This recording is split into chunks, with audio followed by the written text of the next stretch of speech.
So I have taken a question. इसके अंदर आपको दिया हुआ है prepare cash flow statement of Taj hotel limited from the balance sheet of given below. एक जो आपको डेटा दिया हुआ है वो दिया हुआ है 2008 का और इधर आपको डेटा दिया हुआ है 2007 का। ठीक है, देन आपको दिया हुआ है इक्विटी एंड लायबिलिटीज जिसमें अगेन शेयर होल्डर्स फंड है, रिजर्व्स एंड सरप्लस हैं। देन नॉन करंट असेट्स में डिवेंचर्स हैं, करंट लायबिलिटीज में क्रेडिटर्स और इनकम टैक्स पेबल है। असेट्स के अंदर नॉन करंट असेट्स में फिक्स्ड असेट्स और इन्वेस्टमेंट गिवन है, करंट असेट्स में inventory, debtors, cash and cash equivalents given है। देन नोट्स टू अकाउंट्स में फिक्स्ड असेट्स और उसका accumulated depreciation. I have taken a question with more number of adjustments ताकि हम ज़्यादा एडजस्टमेंट को कवर कर सकें। तो मैंने आपको बताया था कि क्वेश्चन हम स्टार्ट कहाँ से करते हैं, हम क्वेश्चन स्टार्ट करते हैं उसके आंसर से, यानी कि हमने सबसे पहले आंसर लिखना है उसका कि कैश एंड कैश इक्विवेलेंट का क्लोजिंग बैलेंस कितना दिया हुआ है। तो ये हमें दिया हुआ है 8600। So I will write here closing cash and cash equivalents. It is given to me 8600। इसको यहाँ पे क्लोज करना है मुझे। उससे पहले ओपनिंग कैश मुझे कितना दिया हुआ है, opening cash and cash equivalents that is given to me 55,000। So I will write here 55,000। So I get to know कि मेरे पास नेट डिक्रीज इन कैश कितना आना चाहिए। तो नेट डिक्रीज इन कैश मेरे पास आना चाहिए 46,400। So I am knowing my answer before starting my question. ठीक है, अब मैंने आपको बताया था कि हम पहले एडजस्टमेंट्स देख लेते हैं और फिर वन बाय वन आइटम्स को पढ़ना स्टार्ट करते हैं और जहां जहां जो आएगी उस नेचर में हम उसको लिख देते हैं। मैंने पहले से लिख के रखा है कि 3 तरह की एक्टिविटीज हैं हमारी, cash flow from operating, then investing and then financing. ठीक है, अब स्टार्ट करते हैं। सबसे पहले आपको एडजस्टमेंट जो दे रखी है वो फिक्स्ड एसेट्स की दे रखी है, दूसरी भी फिक्स्ड एसेट्स की है, तीसरी डिवेंचर्स की, फिर डिवेंचर्स, देन इन्वेस्टमेंट, फिर सिक्स्थ भी इन्वेस्टमेंट की है, सेवंथ इंटरेस्ट ऑन इन्वेस्टमेंट से है, फिर डिवेंचर्स की है और डिविडेंड की है। ठीक है, तो हम फर्स्ट आइटम से स्टार्ट करते हैं शेयर कैपिटल से। शेयर कैपिटल हमें दे रखी है 8 लाख की और उधर भी 8 लाख की है। तो जब इक्विटी कैपिटल में कोई चेंज ही नहीं है तो आपको यहाँ पर फाइनेंसिंग में शेयर कैपिटल में कुछ भी नहीं दिखाना है। हमारे पास ये इन्वेस्टिंग एक्टिविटीज ज़्यादा हैं, मैं फाइनेंसिंग को थोड़ा सा नीचे कर देती हूँ इसको।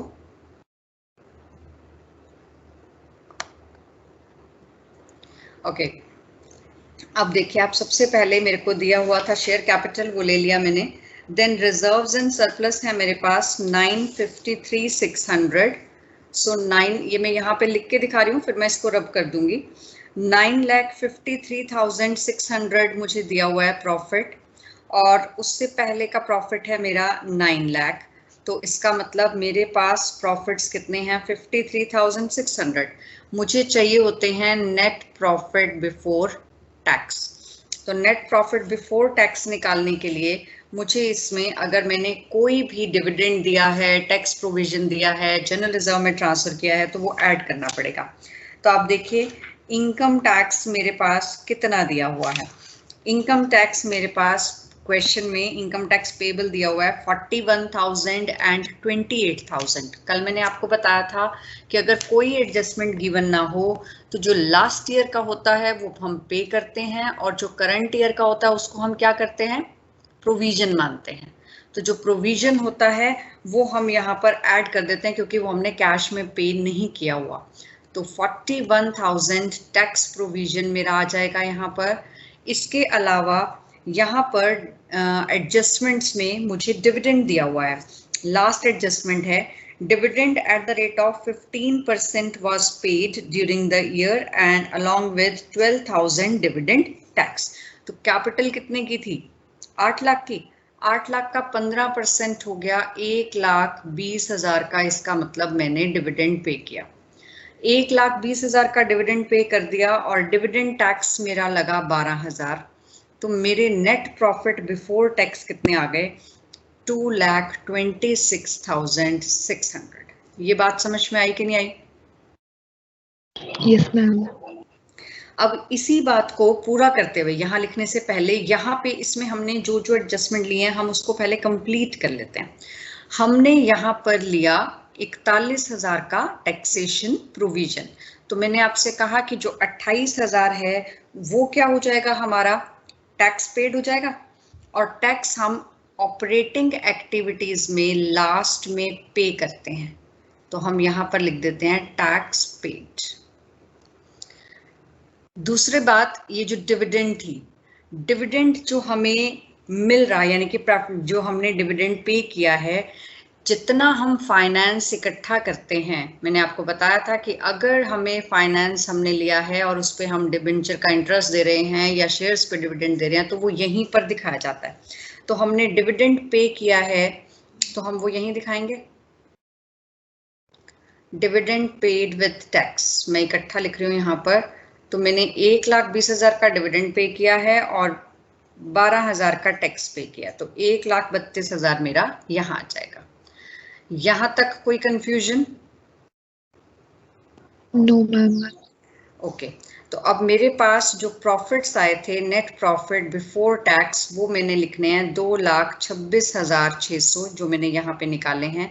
ये मैं ऊपर लिख देती हूँ कि मेरे पास नेट प्रॉफिट बिफोर टैक्स आ गए 2,26,600। ठीक है जी। अब हम स्टार्ट करते हैं नेक्स्ट आइटम। नेक्स्ट आइटम में हमें दिया हुआ है डिबेंचर्स, जो कि 3 लाख के पहले थे और 3,30,000 के अब हो गए। तो 3,30,000 तो अब हो गए, लेकिन डिबेंचर्स की मुझे एडजस्टमेंट दे रखी है। Debentures of rupees 1,20,000 were issued in exchange of fixed assets during the year. Debentures of rupees 90,000 were redeem during the year. तो मैं एक काम करती हूँ, मैं डिबेंचर्स का अकाउंट बना लेती हूँ ताकि मुझे क्लियर हो जाए कि डिबेंचर्स का सीन क्या है। तो डिबेंचर्स का ओपनिंग बैलेंस मुझे दिया हुआ था 3 लाख और क्लोजिंग बैलेंस मुझे दिया हुआ है 3,30,000। तो I will write here by balance opening, that is given to me 3 lakh, to balance closing ये गिवन है मुझे 3,30,000। फिर मुझे कहा गया कि जो डिबेंचर्स हैं वो 1,20,000 के इश्यू किए गए अगेंस्ट फिक्स्ड एसेट्स, और दूसरा मुझे क्या बताया गया, debentures were of rupees 90,000 were redeemed during the year. जो रिडीम किए होंगे उनके लिए मैंने एंट्री की होगी debentures account debit to holders, holders to bank. तो मैं एक बार यहाँ पर सीधा पेमेंट दिखा रही हूँ, डिबेंचर्स टू बैंक मैंने कितना पेमेंट कर दिया, 90,000 का। और जो इशू होते हैं डिबेंचर्स, तब डिबेंचर्स क्रेडिट होते हैं।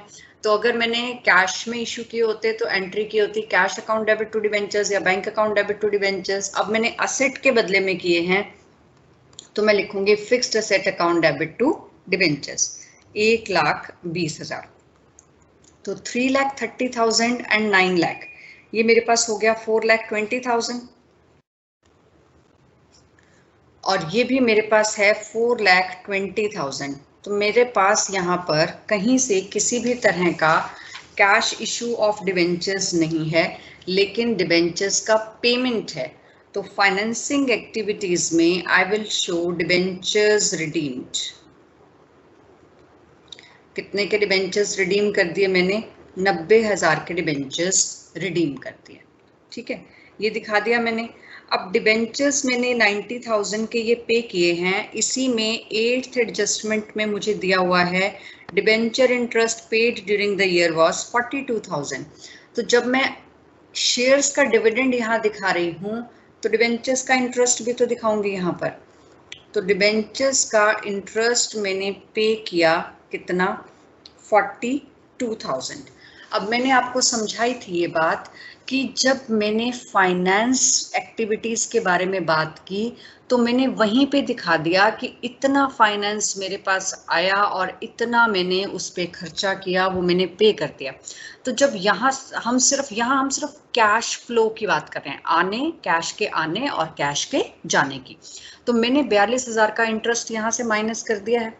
तो इससे मेरे प्रॉफिट्स भी कम हुए होंगे। मेरे को तो सिर्फ कैश की बात करनी थी, कैश मैंने एक बार कम कर दिया, अगर 2 बार कहीं ट्रांजैक्शन हुई है तो मुझे उसको कॉम्पनसेट करना पड़ेगा।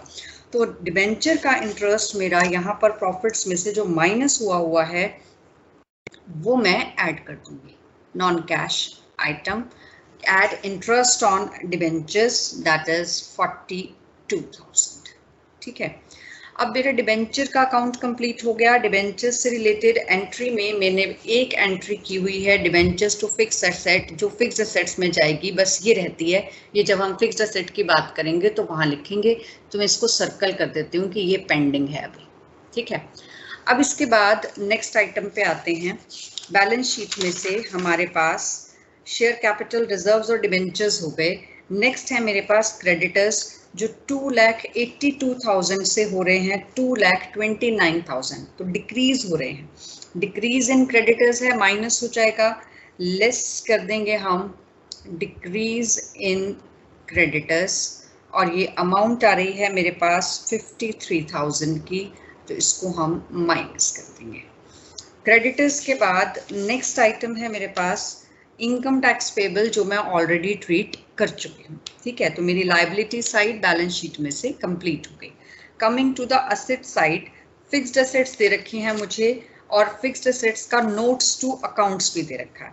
तो नोट्स टू अकाउंट्स में मेरे पास फिक्स्ड एसेट का ओपनिंग बैलेंस है 15 लाख और क्लोजिंग है 17,80,000। यहाँ पर मैं इसको लिख देती हूँ fixed asset account. Fixed asset का ओपनिंग बैलेंस है मेरे पास 15 लाख और क्लोजिंग बैलेंस मुझे दिया हुआ है 17,80,000। ठीक है, अब ये देने के बाद डिप्रिसिएशन का ओपनिंग बैलेंस मुझे दिया हुआ है कितना, it is given to me 3,20,000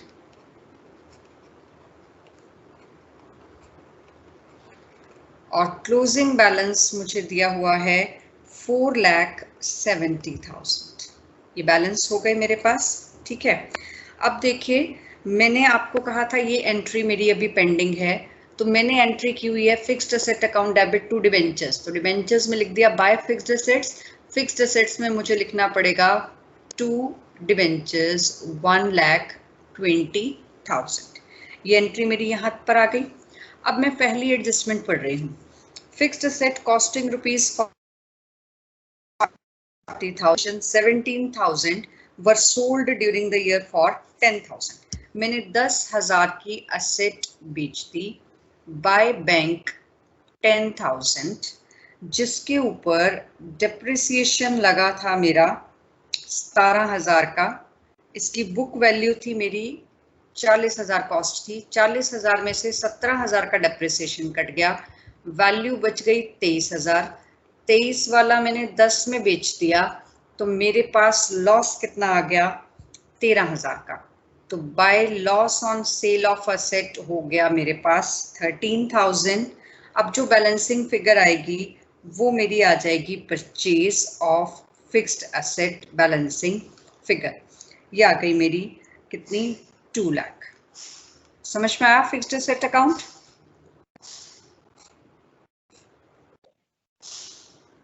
yes ma'am. Yes, ma'am. अब यहाँ से हमें जिन चीज़ों को उठा के रखना है जहाँ जहाँ पर, वो रखेंगे हम। ओपनिंग और क्लोजिंग बैलेंस एक ही जगह आना था, वो हमने लिख दिया। सेल ऑफ फिक्स्ड एसेट्स 10,000 हमारे पास आ रहा है इन्वेस्टिंग एक्टिविटी से, तो हम लिखेंगे सेल ऑफ फिक्स्ड एसेट 10,000 आ गया, ये भी हो गया। 17,000 का डिप्रिसिएशन इधर चला जाएगा to fixed asset 17,000। Loss on sale of asset यहां पर ऐड हो जाएगा। क्यों ऐड होगा ये आपको पता है, कल बताया था मैंने। ये बैलेंस एक ही जगह जाना था, डिबेंचर से इधर आया था, सिर्फ रह गई परचेज 2 लाख की, तो ये भी यहीं आ जाएगी, माइनस हो जाएगी purchase of fixed assets 2 lakh. हाँ जी, क्लियर है यहाँ तक? Yes ma'am. अब डेप्रिसिएशन अकाउंट को कंप्लीट करेंगे। 4,70,000 प्लस 17,000 हमारे पास है 4,87,000, जिसमें से 320 ये आ गया, तो हमारे पास कितना बैलेंस आ गया? जो इस साल का डेप्रिसिएशन है वो है 1,67,000। तो 1,67,000 का डेप्रिसिएशन यहाँ पर ऐड हो जाएगा, that will come in operating activities. अब यहाँ तक क्लियर हो गया? फिक्स्ड असेट हो गया। नेक्स्ट बात करते हैं इन्वेस्टमेंट की। इन्वेस्टमेंट दे रखी है 2,05,000 की और 2,20,000 की, और इन्वेस्टमेंट की एक एंट्री भी हमें दी हुई है, और वो कितनी दी हुई है? दैट इज कि investment ₹45,000 were rupees purchase during the year, investment costing ₹60,000 were sold for ₹86,000। तो दो चीजें दे रखी हैं। यहाँ पर मैं आपको इन्वेस्टमेंट अकाउंट बना के दिखा रही हूँ डिबेंचर्स का रब करके।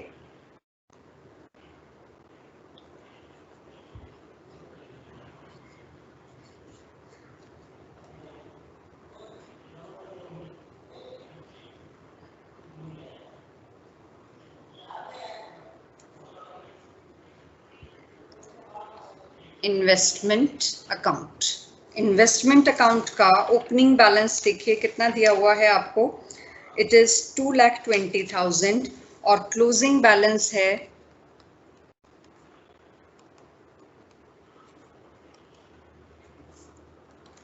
2,05,000 ये दिया हुआ है। उसके बाद आपको बताया हुआ है कि हमने 45,000 की इन्वेस्टमेंट परचेज की, टू बैंक अकाउंट 45,000। उसके बाद ये कहा गया कि हमने एक इन्वेस्टमेंट जो 60,000 की थी वो 86,000 में बेच दी, तो बाय बैंक हमने बेची 86,000 की, इसकी कॉस्ट थी 60,000 की, तो प्रॉफिट कितना हो गया? 26,000। ठीक है, इसको टोटल कर देंगे, ये आ गया आपके पास 2,91,000 एंड दिस इज ऑल्सो 2,91,000। अब इनका ट्रीटमेंट देखते हैं। ओपनिंग और क्लोजिंग बैलेंसेस एक ही जगह जाते हैं, अकाउंट में चले गए।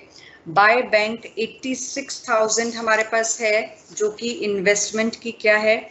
सेल है, तो यहाँ पर आ जाएगा sale of investment, that is 86,000। Then purchase है 45,000 की, ये भी यहाँ आ जाएगी, माइनस हो जाएगी। परचेज ऑफ इन्वेस्टमेंट 45,000, ये हमने माइनस कर दिया। लॉस प्रॉफिट है on sale of fixed assets 26,000 का, ये माइनस हो जाएगा यहाँ से। Profit on sale of fixed assets 26,000। Clear है यहाँ तक? Yes ma'am. Yes ma'am. Okay, अब इन्वेस्टमेंट के बाद नेक्स्ट टर्न आती है स्टॉक की, इन्वेंट्री की, जो कि ओपनिंग था 6,50,000 और अब हो रहा है 6,14,000। तो करंट कम हो रही है तो हम ऐड कर देंगे, तो ऐड करेंगे तो आपके पास कितना आ जाएगा?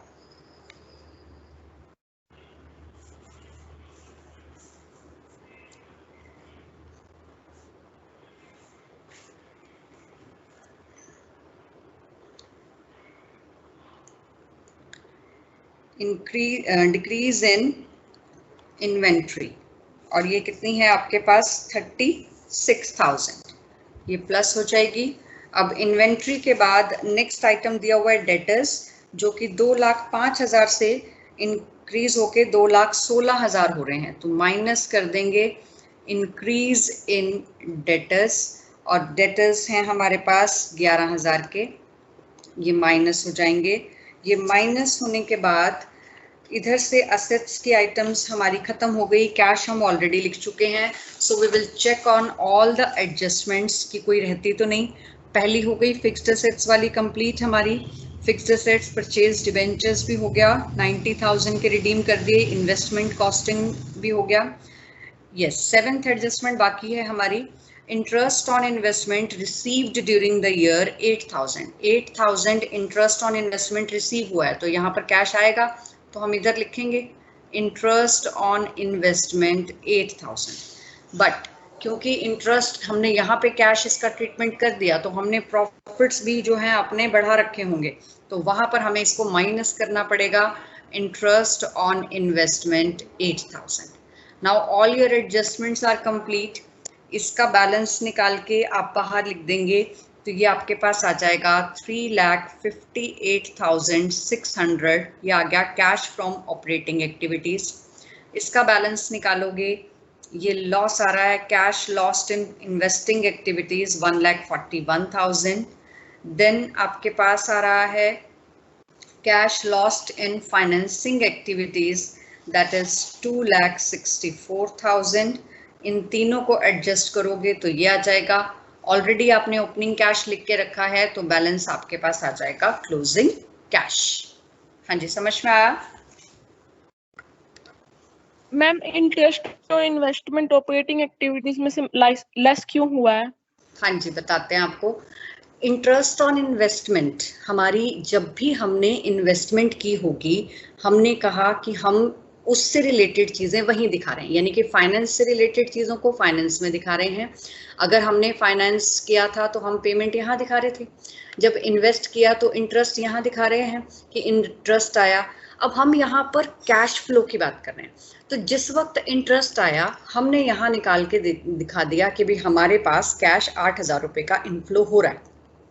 जब आपने अपनी स्टेटमेंट ऑफ P&L बनाई होगी, तो आपने उस स्टेटमेंट ऑफ P&L में 8,000 की इनकम दिखा दी होगी, इंटरेस्ट की दिखाई होगी।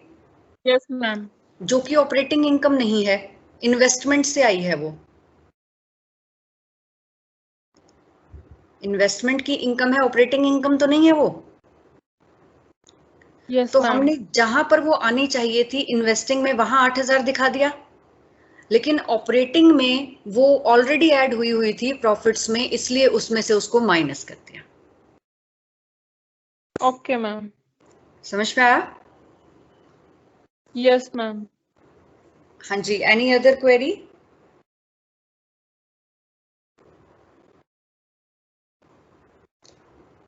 मैम ये लास्ट पॉइंट डिविडेंड वाला समझाना एक बार। डिविडेंड कौन सा? 3% में। ये जो डिविडेंड पेड इन टैक्स वाला पॉइंट है। Yes ma'am. जब भी हमारे पास प्रॉफिट्स होते हैं, तो मैंने आपको बताया था कि हम इनकम टैक्स पे करने के बाद जो प्रॉफिट बचते हैं उनके ऊपर हम टैक्स देते हैं, यानी कि जो हमारे प्रॉफिट्स हुए उसमें से हमने टैक्स निकाला, ये PAT आ गए, इसमें से हम जनरल रिजर्व, इसी में से हम डिविडेंड डिक्लेयर करते हैं। ठीक है, तो अगर मेरे को प्रॉफिट बिफोर टैक्स चाहिए, तो मुझे क्या करना पड़ेगा? अगर मैंने टैक्स काटा है वो भी वापस ऐड करना पड़ेगा, मैंने जनरल रिजर्व काटा है वो भी वापस ऐड करने पड़ेगा, डिविडेंड दिया है तो वो भी वापस ऐड करना पड़ेगा। तो वो बता रहे हैं कि हमने 8 लाख के ऊपर 15%, यानी कि 1,20,000 का तो डिविडेंड दिया था और उसके ऊपर 12,000 का डिविडेंड टैक्स दिया था, तो टोटल हमने 1,32,000 प्रॉफिट्स में से निकाल दिए थे। तो बिफोर टैक्स निकालने के लिए हमें वो वापस क्या करने पड़े? ऐड करने पड़े, क्योंकि हम इसमें से माइनस कर चुके थे। और ये कहाँ माइनस होना चाहिए वहां हमने कर दिया। Cash flow from financing activity, finance जहां से आता है, हम कहते हैं कि जहां जहां पर वो जो चीज आएगी वो वहीं जाएगी।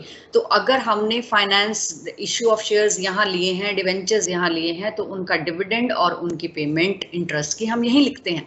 तो जो डिविडेंड पेड और टैक्स था वो यहाँ आना चाहिए था, यहाँ हमने उसको माइनस कर दिया। क्लियर है? Yes ma'am. हाँ जी, और कोई क्वेश्चन?